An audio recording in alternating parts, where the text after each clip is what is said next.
All right, let's talk about stroke. So what are the 3 highest average malpractice payouts, the 3 disease processes, with over a $3 million average payout?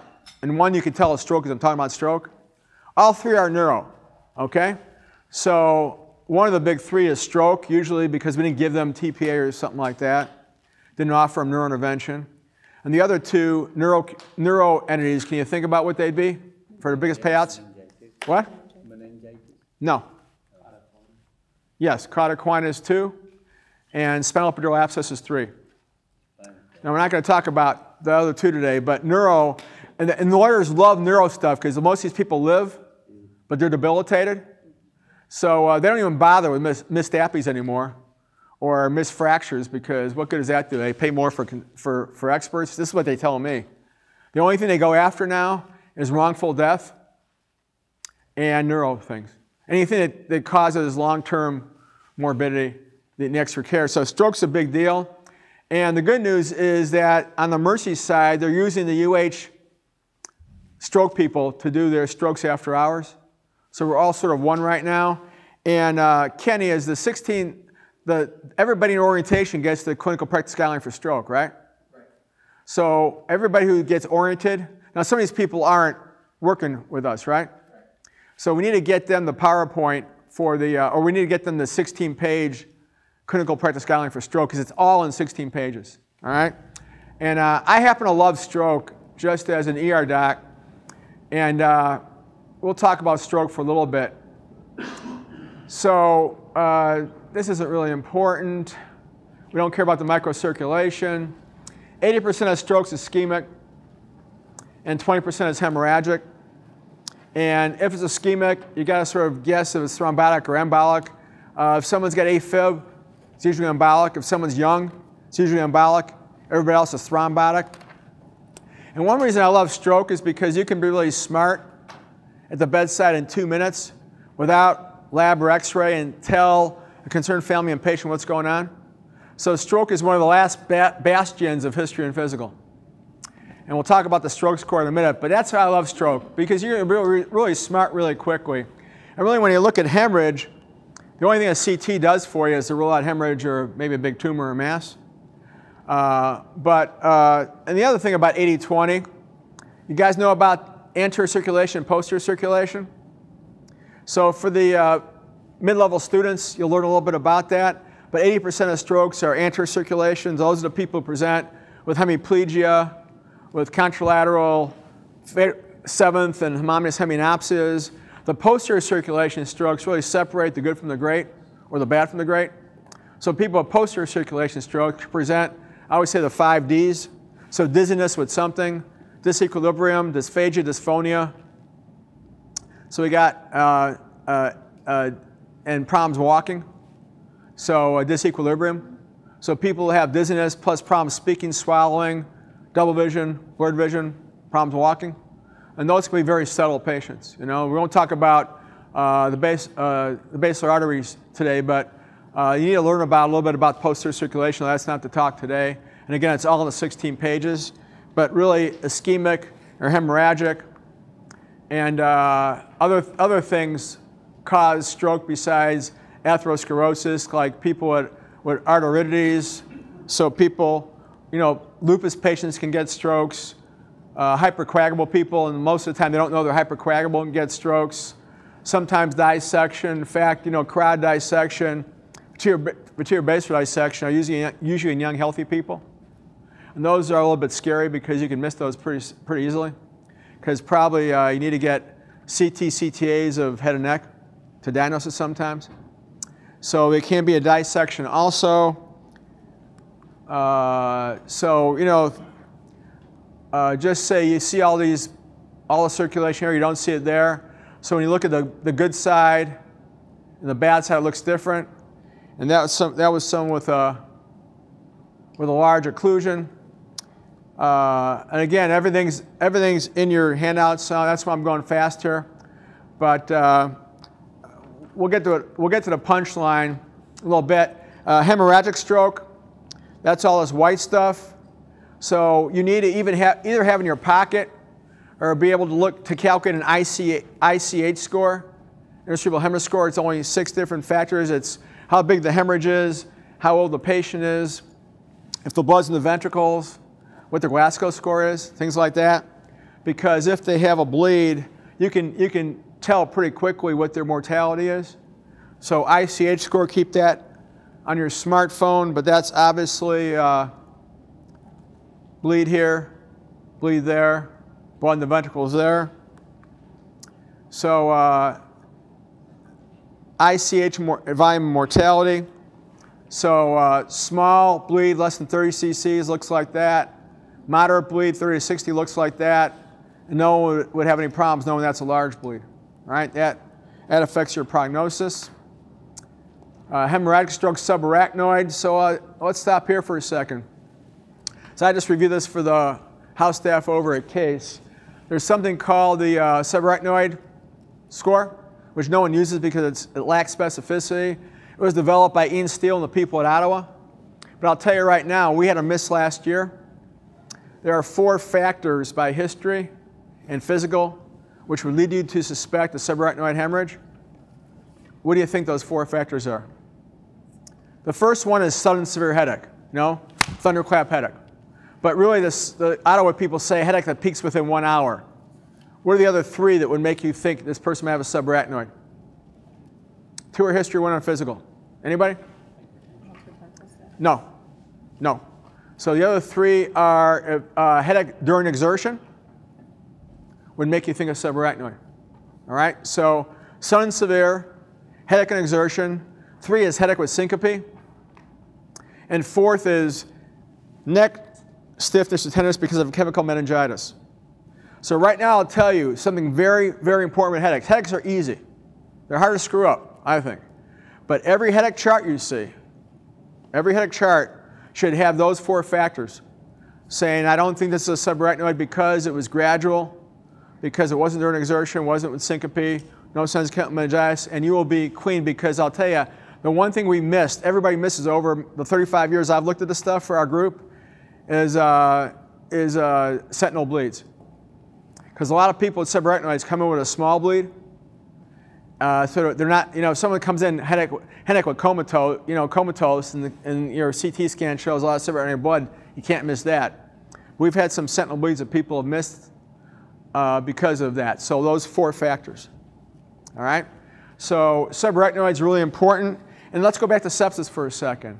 What I've started to do, which I think is great risk management, sorry my back's been turning you most of the time, but you're not missing much, is that when I see a little old lady or a little old man with a heart rate of 92, or a heart rate of 89 or 88, let's say, and they come in with altered mental status, I put in my record, patient has 0 out of 4 or 1 out of 4 Sears/Q-SOFA criteria with no suspected infection. I think that's great risk management. So I would put the negative just like the positive, just like headaches. So I don't think this is a subarachnoid because of the 4 things I just talked about. This person has 0 or 1 out of 4 Sears Q-SOFA criteria with no suspected infection. Don't think they're septic. That's really good way of looking at everybody. What are stroke mimics? Sometimes you get a Todd's paralysis because they're post-seizure. Migraines, probably the most easily confused. If someone's young with, let's say they have hemiparesis, a lot of times it's going to be a basilar migraine. All right? And, if you have a conversion reaction, so psych also, it's pretty simple to say you can't move your left side. It's really hard for 3 hours not to move the left side of your face, right? It's sort of hard to feign a facial palsy. But you can also have lacunar syndromes too. So if someone's young and sinus rhythm, think about migraine, especially the migraine history. Here's the real embarrassing one. So anybody who comes in with anything neurologic, make sure you get a quick blood glucose, and most of the time a medic or a nurse will get it for you already. It's pretty embarrassing to have someone who comes in with no history of diabetes, and you're working them up, you're talking about stroke to the family, and you get your basic metabolic panel, and your glucose is 34. You give them D50 and they're fine, right? You only do it once. I only did it once. Because after you're embarrassed once, you won't happen again. So this is a big deal. rarely, but sometimes. Migraine's a big deal. Everything else is pretty rare, right? So think about stroke. And on the papers with stroke and young, embolic strokes, it's young people. And stroke mimics, it's young people. And in fact, I had to review this for our group last year. There are only, if you give them TPA, it's no big deal. There are only 2 cases in the world's literature on people who had a bleed from a stroke mimic. So we're giving TPA incorrectly, they still do okay for the most part. And we talked about the mimics. Anybody know what transglobal amnesia is? It's a very cool entity. Again, you get it at the bedside in 3 minutes. It's basically probably a little stroke of the hippocampus, short-term, and they have a short-term memory problem. So these are people that ask you the same question 14 times. They have a normal neural examination except for their short-term memory. They're usually better within 12 hours. So read about transglobal amnesia. Really important to know about. We talked about migraine. We talked about psych. If your blood pressure is high, we're not going to talk about blood pressure today, but I suppose that's a possibility. But someone will have a very high blood pressure in the presence of neural findings. So stroke mimics 5 to 30%. And they say 1%, but I found 2 cases in the world's literature who bled on TPA when they had a stroke mimic. So I want you to go to, Zach, do we have the CPG stuff here? Yes. All right, so what you want to read is you want to read the clinical practice guideline. Let's talk about it for a minute. So basically, the numbers changed every year. And I'm sorry the print's small, but if you have someone with a stroke score, you all need to know how to do a stroke score. So if you haven't learned it, all right? And I always carry my, I made these laminated cards years ago. I carry my cards with me. So you want anybody with a focal finding, go and do a stroke score. And if they have a stroke score of 6 or greater, that's important because some of these people don't do well. Less than 6, almost all of them do well, all right? So basically, go to the clinical practice guideline, and Zach and Ken will get them. If you don't have it, talk to them after my talk, and they'll get it to you. But basically, if it's within 3 hours, they're a TPA candidate with a stroke score of 6 or greater. Within 4.5 hours, they might be a TPA candidate, depending if they're over 80 years old, history of diabetes, history of stroke in the past, they might not be. And right now, what is standard of care per FDA, up to 6 hours for neurointervention, but that's all going to change because the Dawn trial came out, and it was stopped in May because it was a very, very positive trial, and Dr. Furlan, who's chairman of neurology at UH, was one of the primary investigators.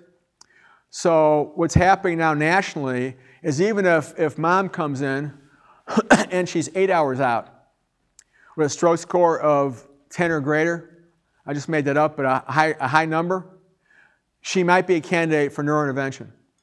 So what you're doing is people, you work them up like a stroke, you get your CAT scan, and if there's not much in the CAT scan, you talk to your neurologist in the daytime at Mercy, or you call the transfer center and ask to talk to a strokeologist, so 216-844-1111, and they'll talk to you.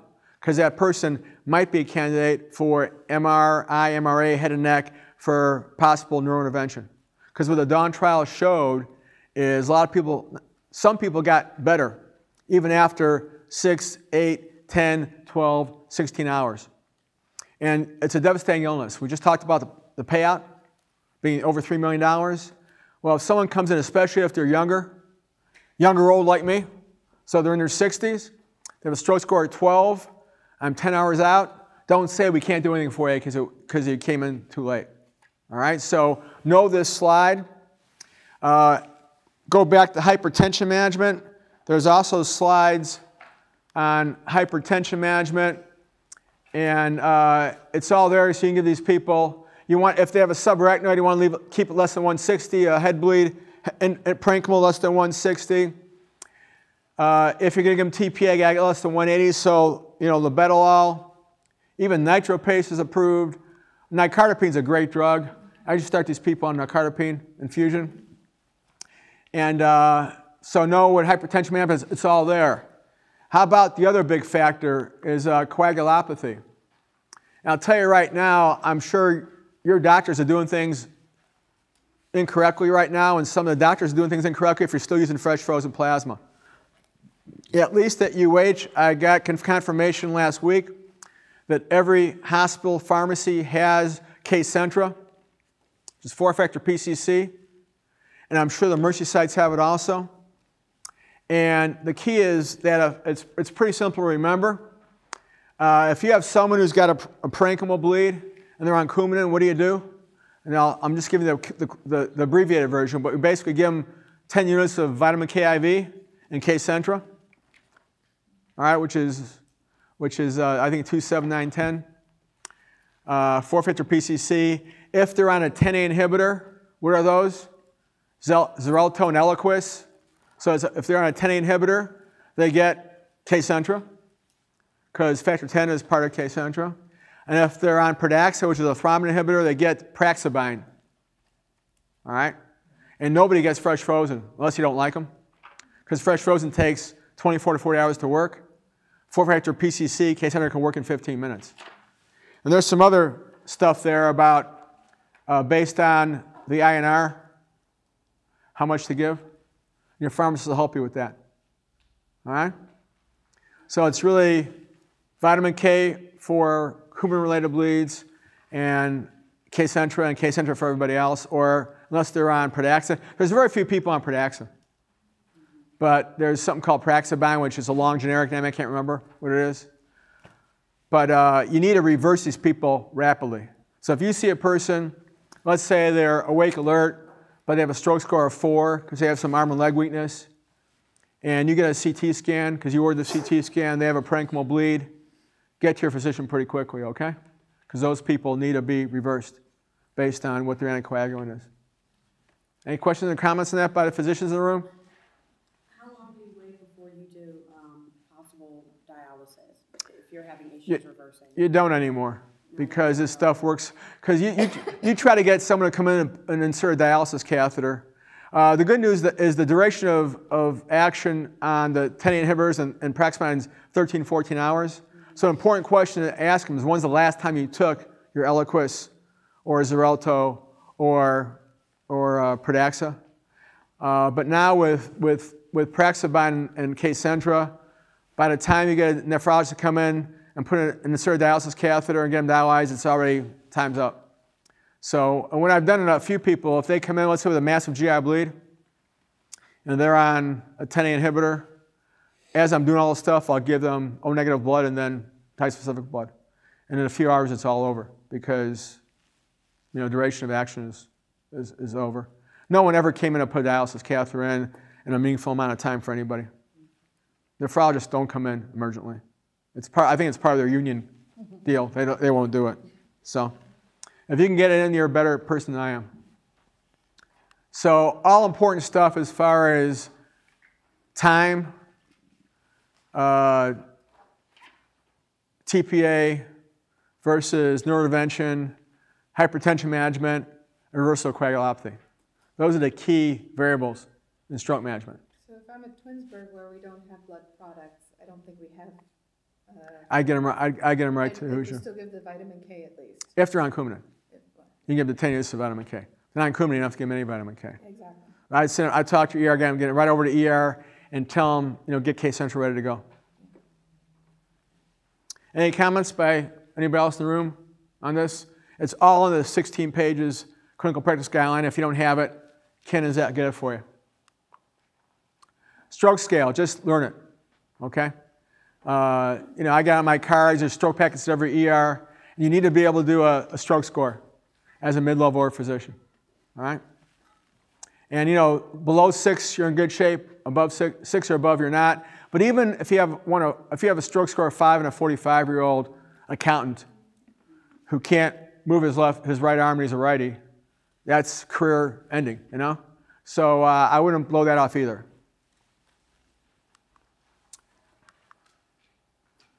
I'll tell you, we knew the TPA was too good to be true when it was approved in 1997.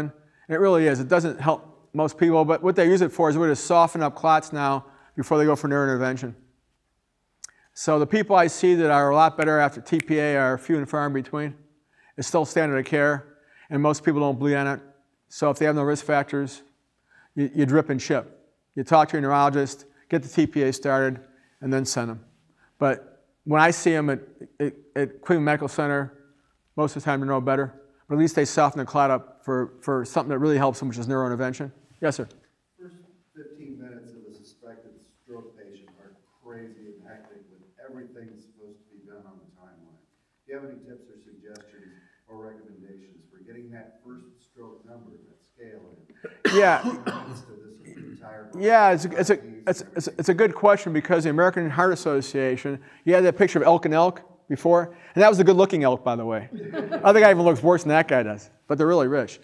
But the American Heart Association standard of care is door to TPA within an hour and probably within 45 minutes. So what you want to do is if EMS calls you and they're bringing in grandma who now can't talk and can't move her left side, the best thing to do is to go to CAT scan immediately, but make sure you don't need an airway.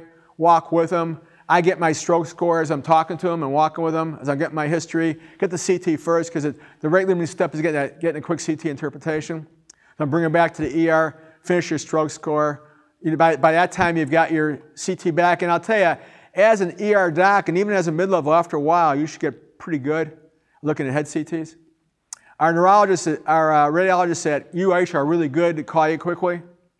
And Mercy are pretty good, all right? But you should be able to say no bleed, no ventricular shift, and then this isn't a radiology lecture, but you get pretty good pretty quickly with this stuff. But the rate limiting steps, the CT scan, so I'm walking with my patient, making sure the pulse ox is okay, making sure I don't need a tube, getting that CT and bringing them back.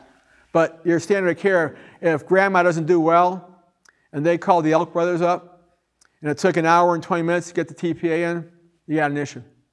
We're 99% compliant at UH, and I'm sure they're pretty close to that at Mercy, and getting that within an hour. And usually the good places, like Paul was here before, the good ERs, the busy ERs, have a pharmacist there. They have their little drug box. So as the CT is negative, you're talking to your neurologist, they give TPA while they're still in radiology. Did that answer the question? CT is a rate limiting step, but you should talk to the nurse manager. If you see that things aren't going well in your ER, you need to talk to the nurse manager and make sure that everything's done correctly. Don, do you have any comments on that? All right, we're not going to talk about that. We talked about 3 and 4.5 hours. Yeah, in your packet, there's all the exclusion criteria. So let me tell you, the other thing that's really important is to make sure that person does not have a contraindication of TPA. So I can't remember all this stuff, right? Who can? So as I'm getting it ready, I'm talking to the patient and the family to make sure there's none of this stuff over here.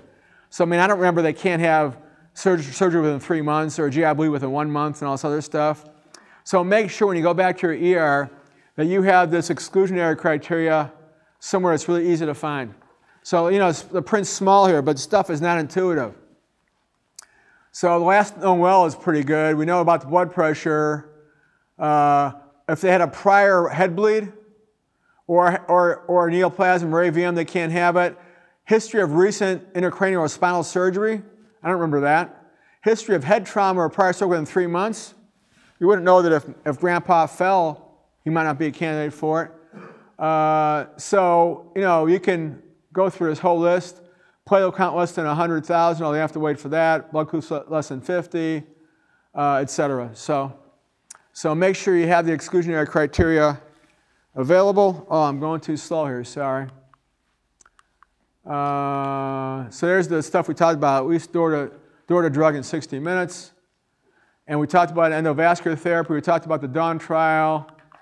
And we're done with stroke. Everything's